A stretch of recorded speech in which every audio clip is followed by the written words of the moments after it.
इससे पिछली क्लासेस में जो डिस्कशन होती हुई आ रही है हमारी, वो डिफरेंट डेटा स्ट्रक्चर्स पे होती हुई आ रही है। किस किस पे? सबसे पहले हमने बात की थी एरे के ऊपर, ठीक है। उसके बाद हमने बात की थी ऑर्डर्ड एरे के ऊपर, और फिर हमने डिस्कशन किसके ऊपर की थी? स्टैक और क्यू। तो एरे हो गया, ऑर्डर्ड एरे हो गया, स्टैक है और क्यू है। ये क्या है? डेटा स्ट्रक्चर, ठीक है।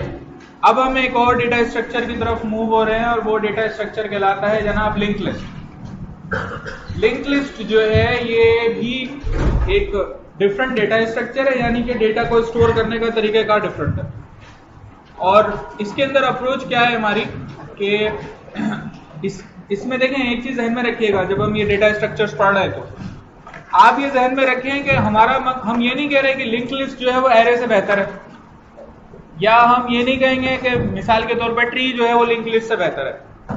डेटा स्ट्रक्चर्स पढ़ने का मकसद हमारा ये है कि हमें ये वाज़ेह हो जाए कि किस डेटा स्ट्रक्चर के क्या फायदे हैं और किसके क्या नुकसान हैं। तो जो सिनेरियो हमारे सामने हो, उस सिनेरियो में हम वो डेटा स्ट्रक्चर यूज करें जो उस सिनेरियो के हिसाब से सबसे ज्यादा फायदेमंद है, ठीक है।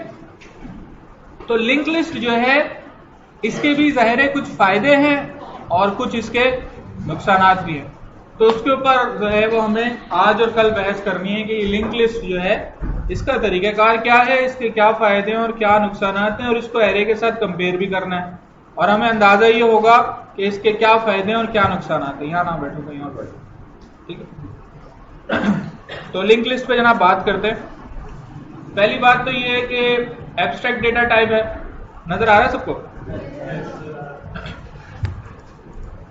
देखिए, एब्स्ट्रैक्ट डेटा टाइप है, यानी कि इसके अंदर कुछ फंक्शनैलिटी ऐसी है जो कि अगर कोई लिंक लिस्ट बनना चाहता है तो उसमें यह होनी चाहिए।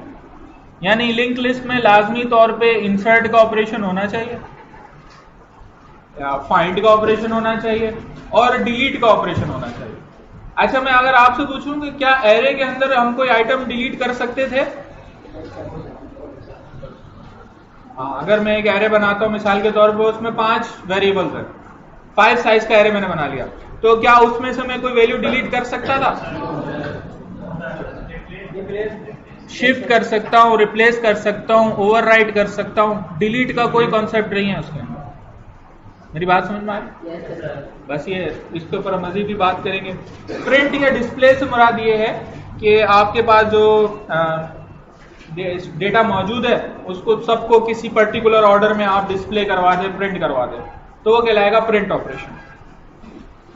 बाकी फिर ये जो लिंक लिस्ट होती है इसकी डिफरेंट वेरिएशंस हैं। लाइक एक होती है सिंपल लिंक लिस्ट, एक होती है डबली लिंक लिस्ट, और एक होती है सर्कुलर लिंक लिस्ट। तो इसके ऊपर भी कल की क्लास के एंड तक हम पहुंच जाएंगे, तो मजीद इसके अंदर बात करेंगे। अभी बात कर लेते हैं एक सिंपल लिंक लिस्ट के अंदर। तो लिंक लिस्ट जो होती है, अगर आप देखें तो ऊपर आपको एक डायग्राम नजर आ रही है और नीचे एक सेंटेंस लिखा हुआ है, a link list is a series of connected nodes. Link list क्या है? लिंक लिस्ट जो है वो सीरीज ऑफ कनेक्टेड नोड्स है, ठीक है। एरे क्या था?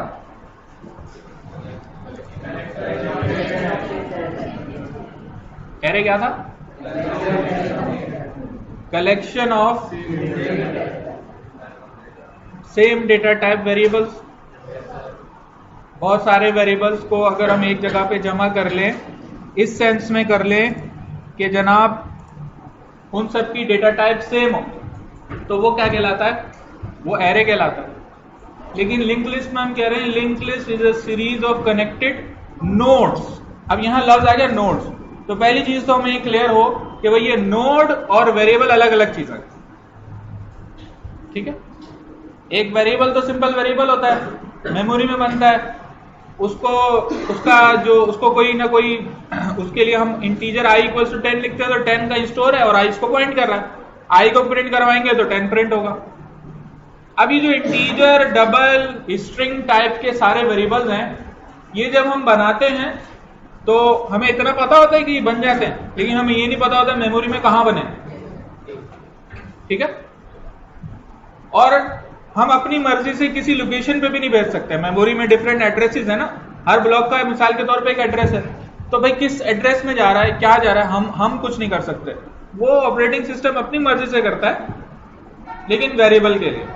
अभी जो नोड होता है ना, ये ध्यान में रखिए, नोड एक ऑब्जेक्ट होता है, नोड कोई सिंपल वेरिएबल नहीं होता, नोड एक ऑब्जेक्ट होता है। यानी कि नोड एक्चुअली एक क्लास होगी जिसके हम बनाएंगे ऑब्जेक्ट्स, और ये जो नोड की क्लास होगी इसके अंदर दो चीजें होंगी।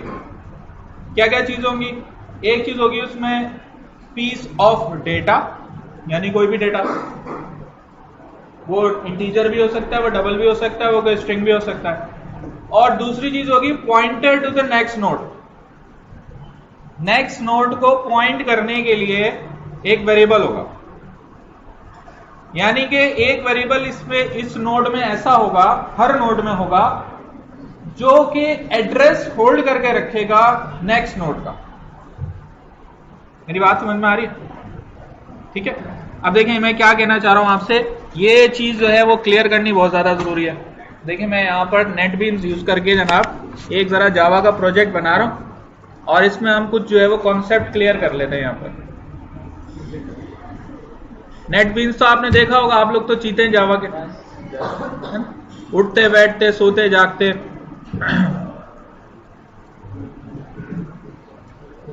अब देखिए मिसाल के तौर पे मैं यहां पर एक क्लास बना रहा हूं, ऐसे करके मैंने क्लास बना दी, नोट किया, ठीक है, और नजर आ रहा है ना सबको? अच्छा, अब इस नोट की क्लास के अंदर मैं बना देता हूं जनाब एक इंटीजर डेटा, सही है। तो अब अगर मैं इस नोड की क्लास का ऑब्जेक्ट बनाता हूं ऊपर मेन क्लास में, मैंने लिखा node n equals to new node, तो ये इसका ऑब्जेक्ट बन गया। और डेटा कैसे एक्सेस करूंगा मैं? n डॉट डेटा करके एक्सेस करूंगा, ठीक है ना। ये जो डेटा है ये क्लास वेरिएबल है, लोकल वेरिएबल है? क्लास वेरिएबल है नोड की क्लास का, और मैं उसको क्लास के ऑब्जेक्ट के थ्रू एक्सेस कर सकता हूं। इस नोड के मैं मजीद ऑब्जेक्ट भी बना सकता हूं, जैसे मैंने एक ऑब्जेक्ट बना दिया नोड, एक और m के नाम से ऑब्जेक्ट बना दिया, और मिसाल के तौर पे इसमें m डॉट डेटा मैंने कर दिया इक्वल्स टू 20। तो अब एक नोड बन गई है जिसमें 10 स्टोर है उसके डेटा में, और एक नोड बन गई है जिसके डेटा में क्या स्टोर है? 20। अब मैं चाह रहा हूं कि m का एड्रेस भी n में स्टोर कर दूं, m का एड्रेस स्टोर कर दूं किसमें? n नोड के अंदर, ताकि ये कनेक्टेड हो जाए। तो अब मुझे आपसे मेरा सवाल यह है कि मैं किस डेटा टाइप का वेरिएबल यहां बनाऊं सो दैट के उस वेरिएबल में मैं अगली नोड का एड्रेस स्टोर कर सकूं।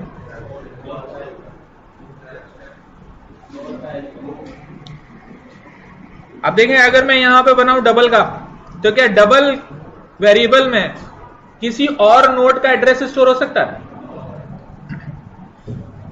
देखिए मैं क्या कहना चाह रहा हूं, वैसे तो समझाने का कोई फायदा नहीं है, आप लोगों को कुछ समझ में आता नहीं है। देखें ये लाइन लिखी हुई है node n equals to new node, सही है ना।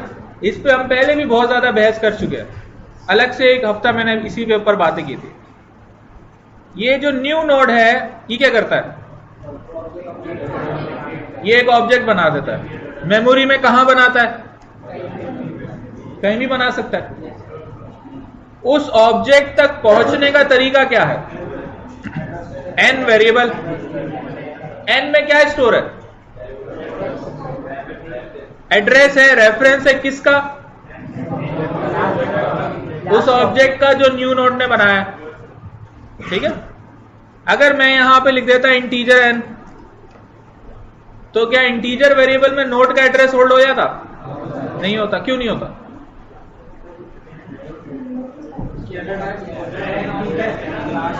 नहीं कर सकता। इसमें हमें यह पता है कि अगर मैं किसी ऑब्जेक्ट का रेफरेंस होल्ड करके रखना चाह रहा हूं, किसी ऑब्जेक्ट का एड्रेस रखना चाह रहा हूं, तो जिस वेरिएबल में रखूंगा उस वेरिएबल को उसी ऑब्जेक्ट की क्लास टाइप का होना चाहिए, उसकी डेटा टाइप वही होनी चाहिए। जिस डेटा टाइप का वो ऑब्जेक्ट है। हम ये कहते हैं ना, जब हम एक क्लास बना रहे होते हैं तो नई डेटा टाइप बना रहे होते हैं, ऐसे ही है ना। तो इसका मतलब नोड भी क्या है, एक अदद डेटा टाइप है। और ये n जो है इसकी डेटा टाइप में कहूंगा क्या है, नोड है। n और m की डेटा टाइप क्या है, नोड है। तो अगर मैं एक ऐसा वेरिएबल बनाना चाह रहा हूं जो कि नेक्स्ट नोड का एड्रेस स्टोर करे, तो उस वेरिएबल की जो डेटा टाइप है वो नोड ही होनी चाहिए। मेरी बात समझ में आ रही है?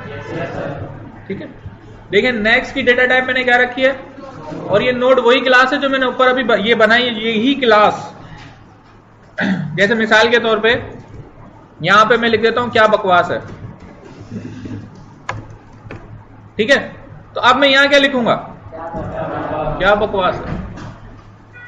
समझ में आ रही बात? ठीक है, तो जी नहीं, ऑब्जेक्ट अगर मैं रखूंगा तो मेरे लिए अपनी मुसीबत आ जाएगी मेरे ऊपर, फिर मैं बॉक्सिंग अनबॉक्सिंग में फंस जाऊंगा। समझ में आ रही मेरी बात? ठीक है, जरूरत क्या है आपको ऑब्जेक्ट रखने की? ऑब्जेक्ट आप उस वक्त रखते हैं जब आपको ये लग रहा होता है कि मुझे नहीं पता डेटा टाइप क्या है, मुझे नहीं पता किस किस्म का वेरिएबल आएगा, किस किस्म का रेफरेंस आएगा। ठीक है, यहां पे तो मुझे पता है कि जो रेफरेंस आएगा वो किसके ऑब्जेक्ट का होगा, नोड के ऑब्जेक्ट का होगा। मेरी बात समझ में आ रही है? ये बिल्कुल ऐसी बात है कि जैसे आपका एग्जाम वीक शुरू हुआ और आपके 5 पेपर्स का एग्जाम है, और आप जो है वो पहले दिन 5 पेपर की तैयारी कर रहे हैं क्योंकि आपको नहीं पता कल किसका पेपर है। अगर मैं इसकी डेटा टाइप ऑब्जेक्ट रख दूं तो इससे मुराद ये है, ठीक है, मुझे पता है कल किसका पेपर है तो उसी की तैयारी करूंगा ना। जी